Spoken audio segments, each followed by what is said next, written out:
Alright guys, and my first app for this review is going to be LEGO Harry Potter Years 1 through 4. If you know anything about Harry Potter, you'll love this game. If you like the LEGO series games, you will love this game. If you like both, you will fall in love with this game immediately.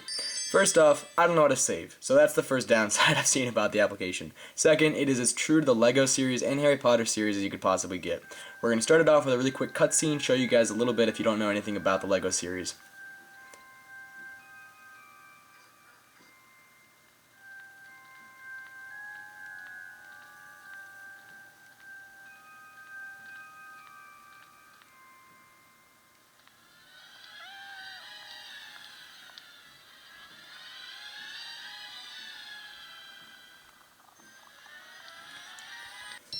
So if you guys know anything about the Harry Potter movies, or if you remember that scene, it originally starts, he's there, the cat is actually Filch, but in this game it's not, it's just some random cat, which is oh so hysterical. But no, what the LEGO series is going to do is keep very true to the actual series that it's going to be presenting, but it's also going to add a few comical things here and there, and also make the movie or game go a lot quicker.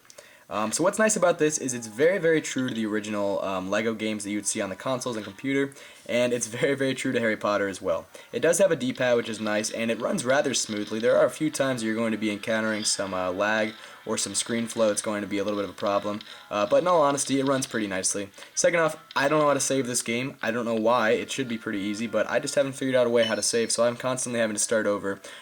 What you're going to do is go up to the characters, and it's going to be very true to the movie. If you've never seen the movie, you probably should before you buy this app, because it won't be quite as fun. So what you're going to be doing is going to find Dudley, the son's presents, and I know where they both are first. It's going to want me to go upstairs, but I can't yet because I need to talk to him.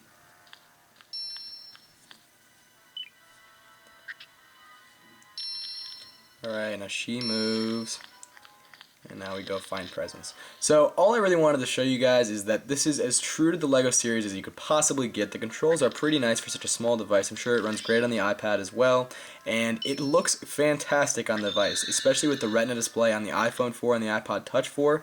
It looks fantastic, it runs really nicely, the controls are pretty nice, very true to both series, and I highly recommend the application, especially because it has a lot of gameplay.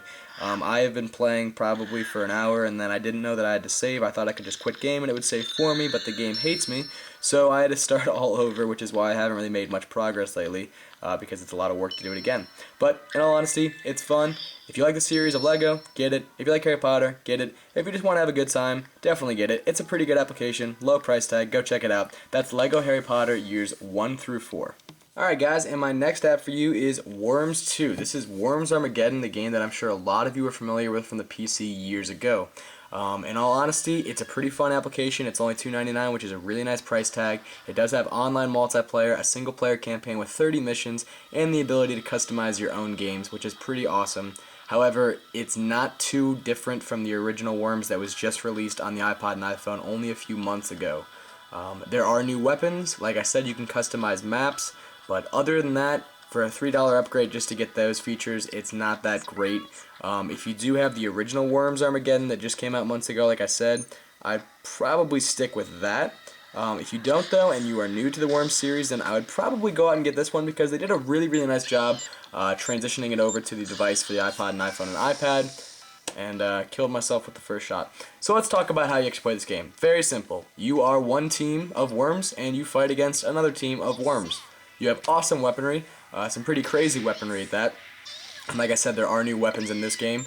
And there's also the classic ones that were originally on the game for PC, but there are some new ones thrown into this game, which is nice and get some originality thrown in here.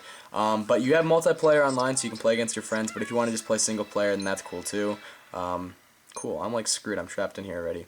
And what your object is to take out the other team, in this instance, which I'm doing a terrible job at because I'm about to die probably again. Nope, didn't trigger another bomb.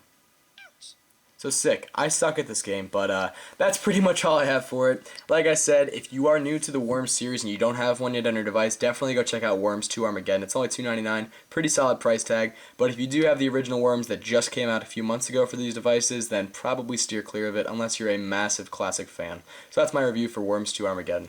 Alright guys, for my third and final app in this review, we have Audiogasm, and what's awesome about this is it is one of the first app of its kind, and this will allow you to use the microphone that is built into your device to hear sound and audio, namely your music library, and it will make an iTunes visualizer-like show for you.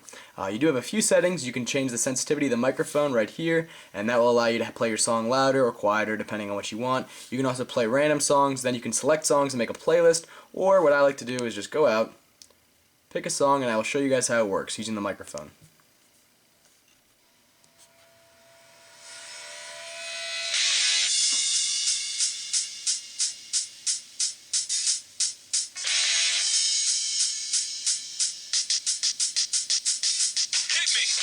Generals gathered in their masses, just like witches at black masses. So as you guys see, it does have some pretty good sensitivity, and it will actually play you a pretty nice light show and visualizer show. It is the closest thing that I've seen so far to the iTunes visualizer, and I know a lot of people have been requesting that on iPods and iPhones for quite some time now, and finally that it's here with Audiogasm, and they did a pretty nice job with it. The only downside that I've seen about this application is if you're listening to it, there's really no talking that you can have around. Any audio will be picked up through the microphone, obviously, and it'll affect the visualizer and the entire show pretty much. So when you're listening to music and you have this, there's going to be no talking really loud, and that's it. So hopefully you guys enjoyed this review. Hopefully you guys enjoyed all three of those apps. I'll talk to you guys later. Have a fantastic day.